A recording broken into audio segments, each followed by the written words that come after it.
Bon, tant pis pour vous, c'est la droite qui discours. C'est la punition. Il n'y a jamais de petit verre à boire gratuit. Rapprochez-vous un peu, vous êtes loin, on a l'impression que, bien sûr, il n'y a rien, vous savez. Bon, je suis très heureux également qu'on ait le directeur de l'association CIEUX, quand même un très joli nom, quand même comme et à la fois l'acronyme est beau, mais je sais que le nom développé est beau aussi, puisque notamment il parle de dialogue interreligieux. C'est vraiment très important.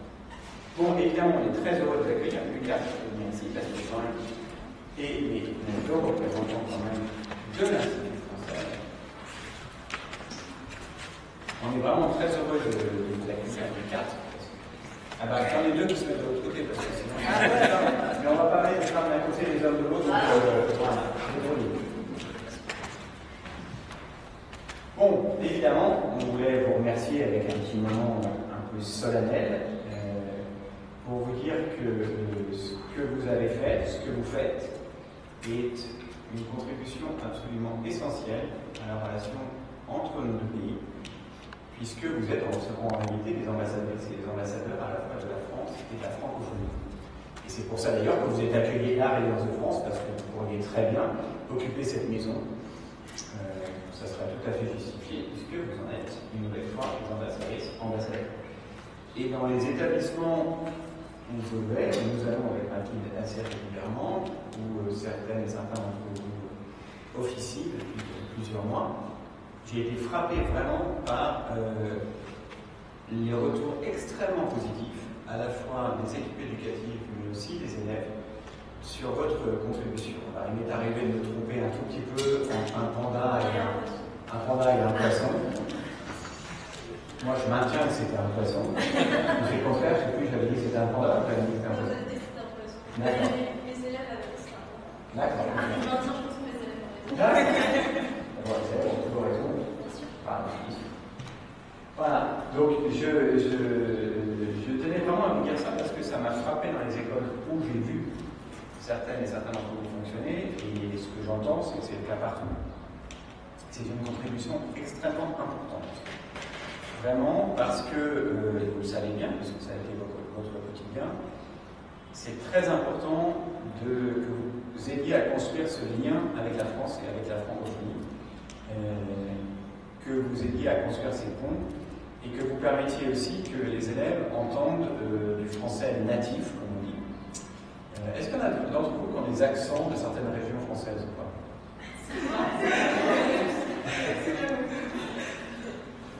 Vas-y.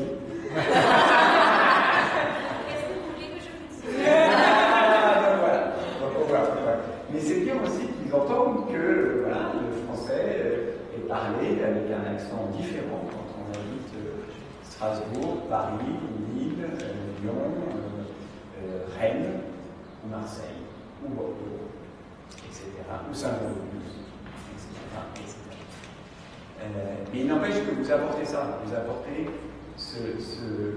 ce côté natif de l'utilisation de la langue, et puis vous apportez beaucoup plus, parce que vous apportez aussi votre témoignage de votre vécu, de ce que vous êtes, et donc vous apportez aussi des petits morceaux de France dans ces établissements.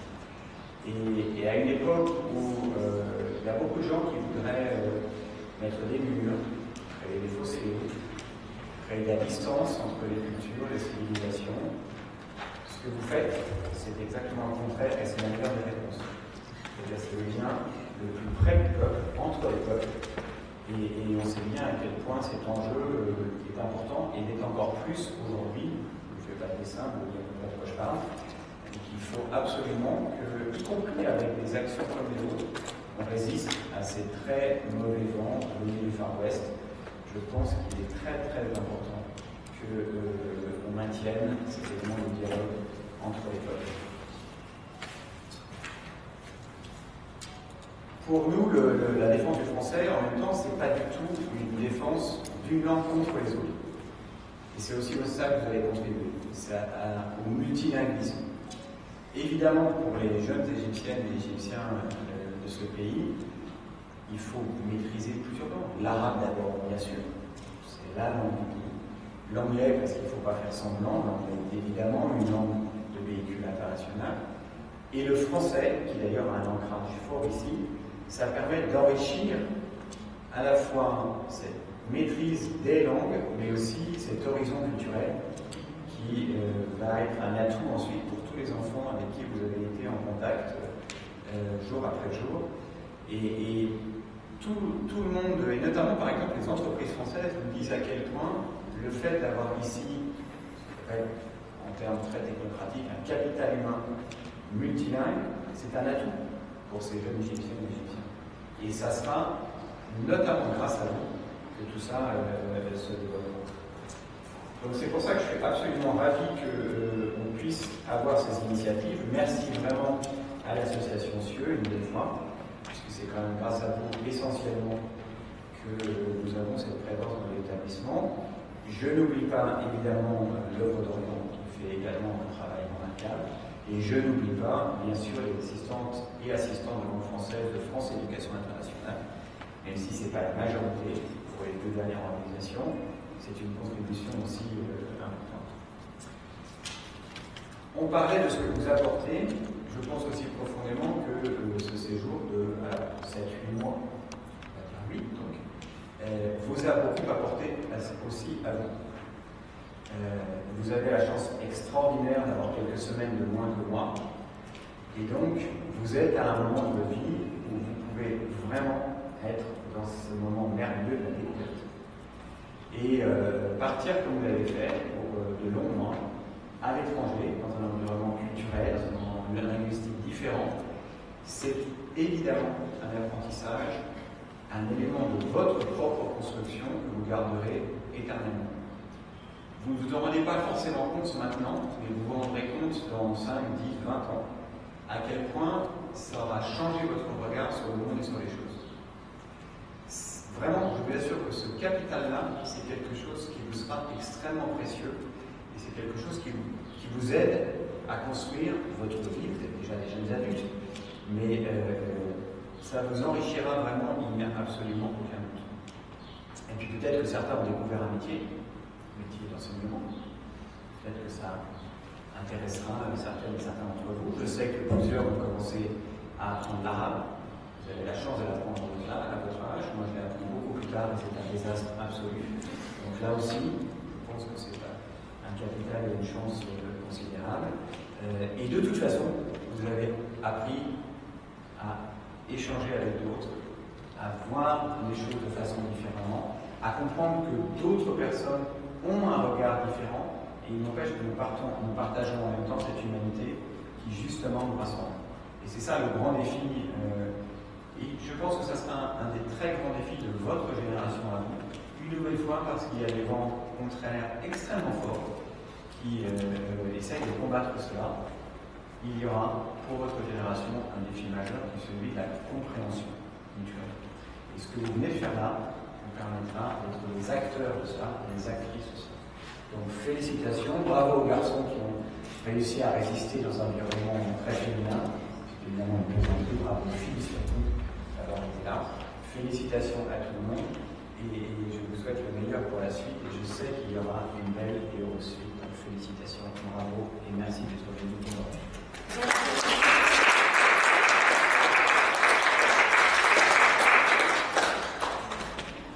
Est-ce qu'il y en a un d'entre vous qui veut dire quelque chose? N'hésitez pas, s'il y en a. Allez.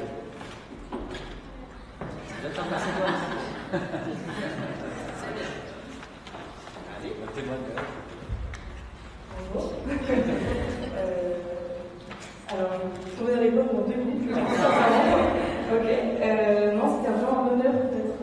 Alors, moi, c'est un peu drôle que ce soit moi qui parle, parce que je suis la dernière arrivée et je vais être la première à partir, donc trop chouette. Je vais vraiment tout donner, vraiment tout de suite. Ok. Non, c'était vraiment un honneur que je travaille ici dans cette école. Travailler pour en effet. Oui, je suis trop positive, oui, c'est la tête de mon école. Je vais vraiment que quelqu'un prenne la parole et en Bon, en tout cas, bravo.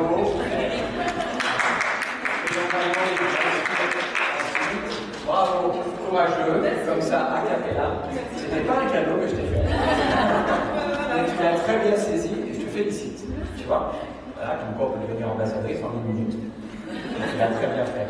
On va demander évidemment au directeur de CIE de nous dire un petit mot.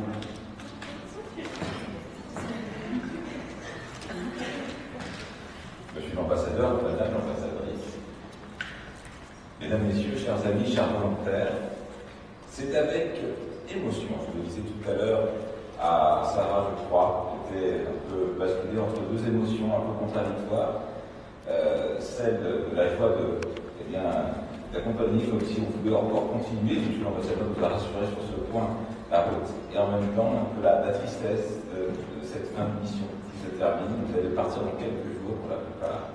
Je sais que certains resteront, c'était le cas l'année dernière, c'était le cas encore l'année précédente, et même la première année, mais la plupart vous partirez toujours avec, je crois, ce souci de revenir, de rester en lien avec votre association et avec l'Institut français, avec l'Égypte.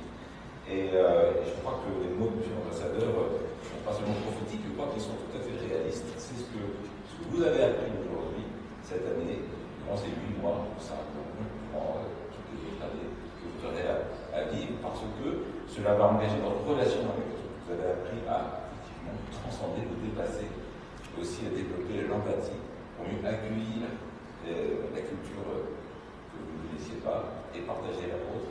Et je crois qu'effectivement, c'est une éducation qui, on n'a pas conscience au départ, qui reste. Donc c'est avec émotion et reconnaissance et fierté que je prends la parole ce soir en cette magnifique résidence de France, symbole vivant du lien historique entre la France et l'Égypte, à l'occasion de votre fin de mission, vous les volontaires en service civique. Cet établissement, bien que les établissements qui vous ont accueillis, bien que chrétiens, pour l'immense majorité, à part seulement 2 établissements qui sont effectivement de droit égyptien, mais tous les autres sont des établissements catholiques, bien que chrétiens, accueillent aujourd'hui, vous savez, une majorité d'élèves musulmans égyptiens dans un esprit d'ouverture, de respect et d'harmonie. À travers l'enseignement du français, nos volontaires portaient bien plus qu'une langue. Ils ont transmis un esprit de dialogue, une culture de la rencontre, une vision partagée de l'humanité. Elles, comme on dit aujourd'hui, elles s'inscrivent dans une tradition franco-égyptienne pluriséculaire. Et aujourd'hui, elles, les volontaires, prolongent humblement l'œuvre de Sœur Emmanuel.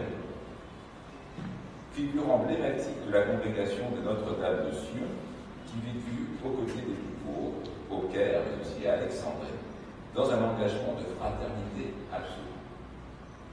Je tiens à adresser un remerciement tout particulier à vous, monsieur l'ambassadeur.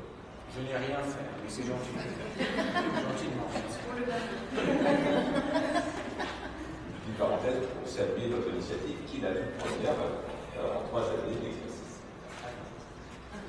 Donc, tous mes remerciements pour la place essentielle que vous accordez aux volontaires en service civique dans le dispositif français de soutien à la francophonie en Égypte. Vos encouragements constants, votre bienveillance et votre soutien sans faille ont été pour nous, c'est déjà le passé, mais on sait que l'avenir est déjà à notre porte, ont été pour nous un moteur précieux.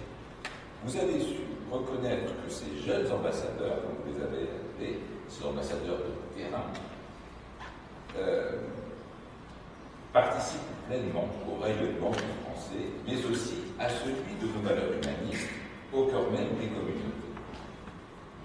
Je veux également saluer Madame Christine Bourgu, ancienne attachée de coopération pour le français, qui a participé à la genèse de ce projet en plein Covid, dès le mois d'octobre 2020, et l'a porté avec un dévouement exemplaire durant plus de 2 ans.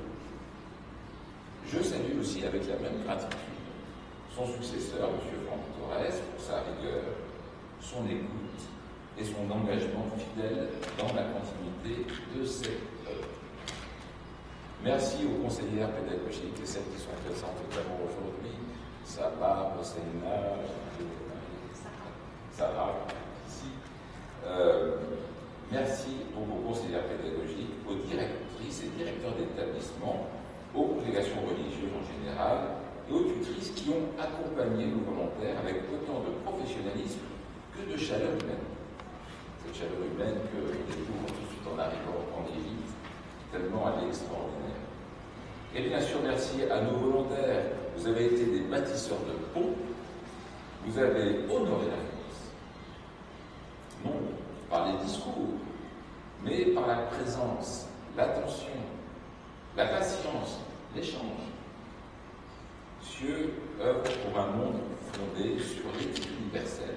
C'est la point que vous avez désigné tout à l'heure, monsieur l'ambassadeur, contre la xénophobie et pour une paix vécue à travers des gestes concrets.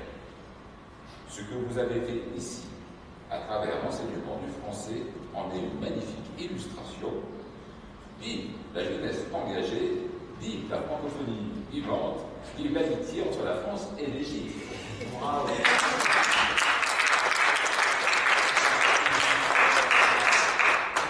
Alors maintenant, on va faire une petite photo collective.